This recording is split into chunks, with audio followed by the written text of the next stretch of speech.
هەڵبژاردننی سەرۆکایەتی ئەمریکا و کاریگەریەکانی لەسەر جیهان ئەم پرسە گفتوگۆکەم لەگەڵ بەڕێز دکتۆر ساشا تۆپریچ لێکۆڵەر و مامۆستای زانکۆ لە واشنگتن. دکتۆر سڵاوتان لەبێتۆم، کاتتان باش. هەندێک پرسن لە جیهاندا کە باس دێتە سەر چارەسەرکردنیان ڕاستەخۆ وترێت با هەڵبژاردننی سەرۆکایەتی ئەمریکا تەواو بێت ئەم پرسانە بەلایەکدا ئەکەون. بۆچی هەڵبژاردننی ئەمریکا و سەرۆکی ئەمریکا ئەوەندە گرنگە و کاریگەرە لەسەر جیهان کە دەبێت هەندێک پرس بۆ یەکلابوونەوەی چاوەڕێی هەڵبژاردننی سەرۆکی ئەمریکا بکرێت؟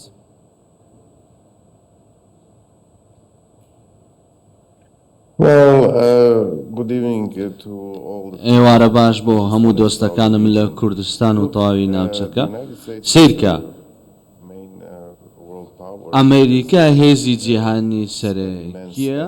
و چەندین کار و کردەوەی هەیە کە ڕەنگە بیگرێتە بەر و کاریگەری هەبێتن لەسەر جیهان و لەسەر کۆمەڵگەی نێودەوڵەتی. بۆیە ئەمە پشت دەبەستێت بۆی بە کامە ئاراستە ئیدارەی داهاتووی ئەمریکا کار دەکات و لە سەبارەت بە چەند پرسێکی دیاریکراو لە ڕۆژهەڵاتی ناوەڕاست یاخودەوەی ئۆکرانیا و چین و هەر وڵاتێکی دیکە دەگرنە بەر کاتێک کە ڕەنگە هەندێک کێشە هەبن و بێگومان ئەمڕۆ کێشە هەن. بەڵێ، جا چارەسەربوونی ئەم کێشانە تا چەند پەیوەستە بەوەی لە سەرۆکی ئەمریکا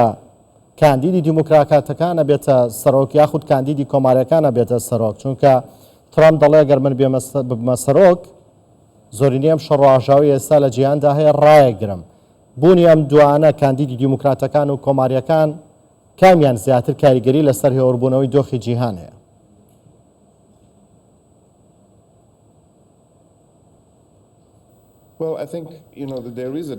من بڕوام وایە کە تێگەیشتێکی گشتی هەیە لەلایەنە هەمویان کە سەرۆک ترامپ ئەگەر ببێتەوە بە سەرۆک ڕەنگە فشار بخاتە سەر ئەوەی کۆتایی جەنگەکان بێتە ئاراوە بەلایانی کەم جەنگی ئۆکرانیا. ئەمە شتێکە کە ئەو زۆر قسەی لەبارەوە کردووە کاتێک دێنە سەربات سەبارەت بە قسەکردن لەبارەی ڕۆژهەڵاتی ناوەڕاست دۆخە کەمێک سەختتر و ئاڵۆزترە. ئەگەر سەیری کەمەلا هاریس بکەین و ئەم بانگەشە و کەمپەینەی کە دەیکات و کاتێکیش کە سەیری ئۆکرانیا دەکەین ئەوان داوا دەکەن و بە سەرۆک ترامپ دەڵێن و بیرۆکەکانی سەرۆک ترامپ دەڵێن وەک بە شێوەیەک لە شێوەکان خۆ بەدەستەوەدانە، بەڵامی هیچ ئەڵتێرنەتیڤێکیان نییە و هیچ سەرکەوتنێکیان نییە بۆ ئۆکرانیا و بۆ گەلی ئۆکرانیا لە جەنگیان لە دژی ڕووسیادا. بۆیە گفتوگۆ هەن و هەندێک جیاوازی هەن. من بڕوام وایە کە ئیدارەی ترامپ بەڕاستی فشار دەخاتە سەر ئەوەی کێشەکان چارەسەر بکرێن و کۆتاییان بێت کاتێک دێت سەر ئۆکرانیا. ئەی سەبارەت بە دۆخی ڕۆژهەڵاتی ناوەڕاست ترامپ دەتوانێت چی لەم دۆخی ئێستای ڕۆژهەڵاتی ناوەڕاست بگۆڕێ؟ سیرکە من بڕوام وایە ئەگەر تۆ سەیری قسەکانی بکەیت و لە کاتێک لێک لە ئیسرائیلیەکان و لە پەیامی بۆ حەماس باسی لەوە کرد کە باشتر وایە ئێوە بارمتەکان بەدەستەوە بدەن و ئازادیان بکەن بەر لەوەی زۆر درەنگ بێت. کاتێک دەڵێن ئەگەر ئەو گەڕایەوە سەر دەسەڵات نابێ ئەو هەڵەیە بکەن دۆناڵد ترامپ بگەڕێتەوە دەسەڵات. ئێستا دۆخی ڕۆژهەڵاتی ناوەڕاست داینامیکە و سەرۆکایەتی ئەمریکا لە ڕۆژهەڵاتی ناوەڕاست و ئامادەی ئەمریکا لە ڕۆژهەڵاتی ناوەڕاست و چەند ناوچەیەکی دیکە بە فراوانی کاریگەری لەسەرە. بڕوام وایە سەرۆک ترامپ چارەسەرێکی ئاسانی نابێت لە ڕۆژهەڵاتی ناوەڕاست، بەڵام بە شێوەیەکی گشتی پەیامەکەی ئەوەیە کە زۆر پشتیوانی ئیسرائیل دەکات و لەگەڵ ئیسرائیل دەوەستێتەوە و هیچ بە زۆری پشتیوانی لە ئیسرائیل دەکات و لە حکوومەتی نەتەنیاهو یاخود حکوومەتی ئیسرائیل لەبارەی ئەوان کە کردەوەکانیان بەدژی ئێران بە هەمان شێتەوە ئەوەی کە پەیوەندی بە حیزبوڵڵا و حەماس و حوسەکانی یەمەنیشەوە هەیە بە هەمان شێت. بەڵێ، ئێستا ترامپ بە شێوەیەک لە شێوەکان لە بانگەشەکانیانە کەمێک ڕۆی کردوتە موسڵمانانی ئەمریکا و ئەو قسانی لە ماوەی ڕابردوودا کردوێتی و ئەو پاڵپشتی کە بۆ ئیسرائیل هەیەی ئەمە کاریگەری نابێت لەسەر دەنگدەری موسڵمان بۆ دۆناڵد ترامپ؟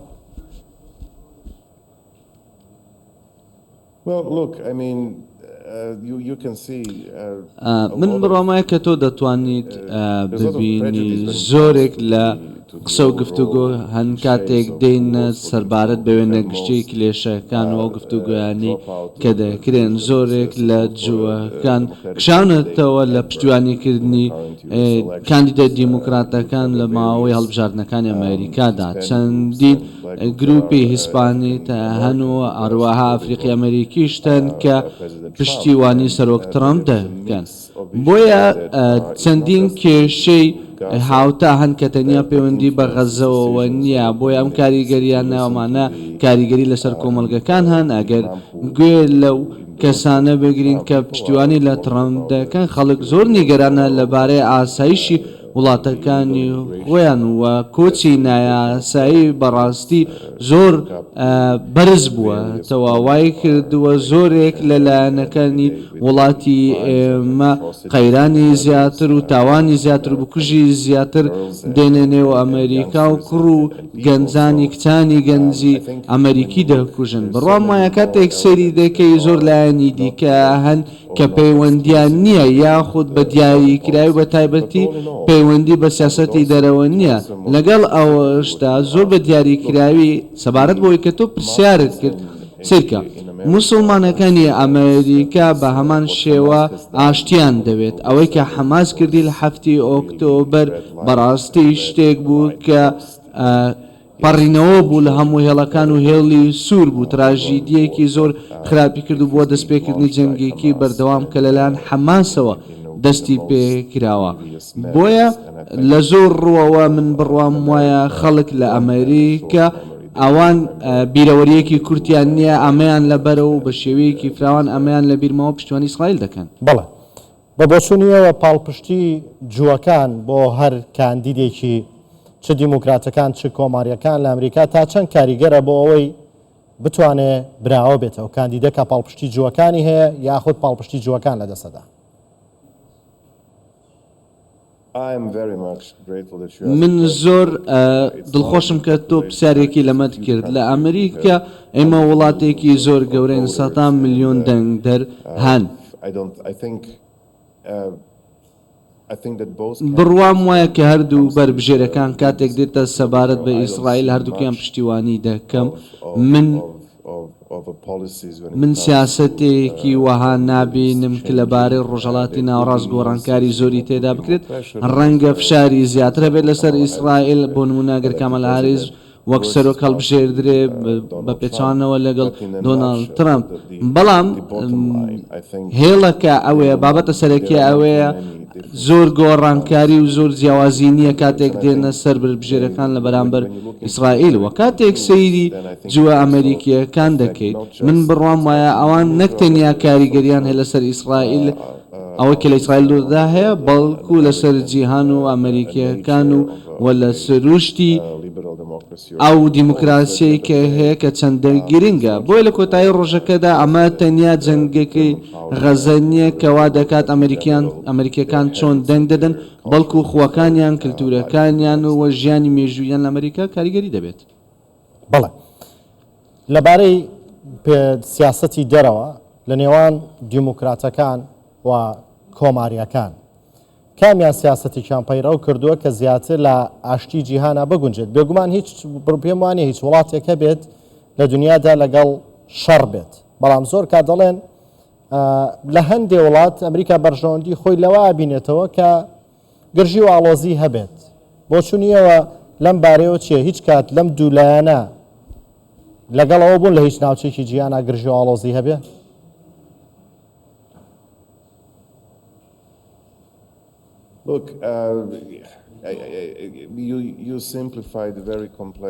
تۆ دۆخێکی زۆر ئاڵۆزت سادە کردەوە لە پرسیارێکدا من ڕەنگە لە هەندێک بەشی هاوڕابم لەگەڵ تۆ من دەڵێم ڕاستیەکە ئەوەیە کە لە ماوەی سەرۆکایەتی ترامپ هیچ جەنگێکمان نەبوو و ئەو پابەند بوو بە ڕێگریکردن و وەستاندنی جەنگەکان ئەمە شتێکە کە ئەو زۆر قسەی لەبارەوە کردووە زۆریش لەبارەیەوە ئاماژەی بوو خاڵەی داوە بڕوام وایە سەرۆک ترامپ دەیەوێت لە نێو خەڵکیدا دۆخەکە باشتر ئاسایی بکاتەوە کە من پێی دەڵێم زیاتر کەسێکی پۆپۆلیستی و خۆدەرخەرە کە دەڵێت هەی سیر بکەن کە دۆخەکە چۆن دەبێت و خەڵکەکەش لە کۆتای ڕۆژەکەدا ئەوەی کە ترامپ گوتێتی لەبارەی غەزا و ئەوانەی کە باسی کردووە کە دەڵێت پێویستە ئەم شەڕە و ئەم کوشتارگێ لە خاڵێکدا پێویستە بۆستێنرێت لە نێویشیدا باسی لەوەی کردووە کە ئەمانە تیرۆریستن لە شوێنێک کە خەڵکی مەدەنی تێدا هەن و لە نێو خانووی مەدەنیەکان پێویستە مەش کۆتای پێ بدرێت بۆیە من بڕوام وایە ئەگەر ئێمە بتوانین ئەگەر سەیری هەردوو بربژێرەکە بکەین چێ مێژووی سیاسەتیان بێت یاخود بڵاوکردنەوەیان کە دەیانەوێت ببینین کە بتوانن دۆخەکە هێور بکەنەوە کاتێک دێتە سەر بابەتی سیاسی یاخود با بڵێن ئاشتی هەمیشە وا دەردەکەوێت کە سەرۆک ترامپ زیاتر ئەو خواستەی هەیە فشار لەسەر ئەم بابەتە بخات و زیاتر هەوڵەکان چڕ بکاتەوە بۆ ئەوەی ژیانی خەڵکی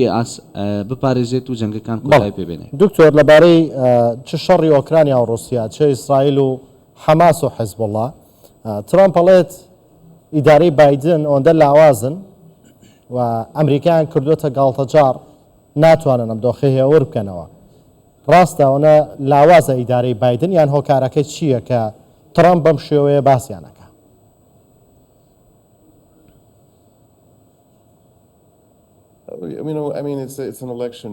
من بڕوامە ئەمە سێرکەمە ساڵێکی هەڵبژاردنە زۆر قسەت گوێ لە بێت ئێمە دەزانین لە هەڵبژاردندا تۆ خۆت زۆر ڕەخنە دەگیری زۆر ڕەخنە دەگری کە ڕەنگە ئاماژەی پێ بدرێت و لە ئیدارەکەی بایدن کەم و کورتی هەیە بەڵام بڕوام وایە ئیدارەکە وەستاوەتە و کاری کردووە بەڵام ئەگەر سەیری بکەیت لە کاتی ئیدارەکەی ترامپ لەو ژمارە زۆرەی کە ترامپ وەک سزا خستێ سەر رووسیا ئەمە زۆر بووە بۆیە بڕوام وایە ئەمە سیاسەتێک و شێوازێکی جیاوازە دەکرێت و ڕەنگە بمانتوانی باوە دەبا بمانتوانی بە شەڕ نێوان رووسیا ئۆکرانیا ڕابگرین بەڵام ئەمە ئێستا مێژووە خەڵک لێرە ئێستا لە کاتی هەڵبژاردندا تەنیا ڕەخنە دەگرن و ڕای خۆیان دەڵێن. بەڵێ بەڕێز دکتۆر ساشا تۆپریچ لە کۆڵەر و مامۆستای زانکۆ لە واشنگتن سوپاس بۆ کاتەی بە ئێمەتاندا.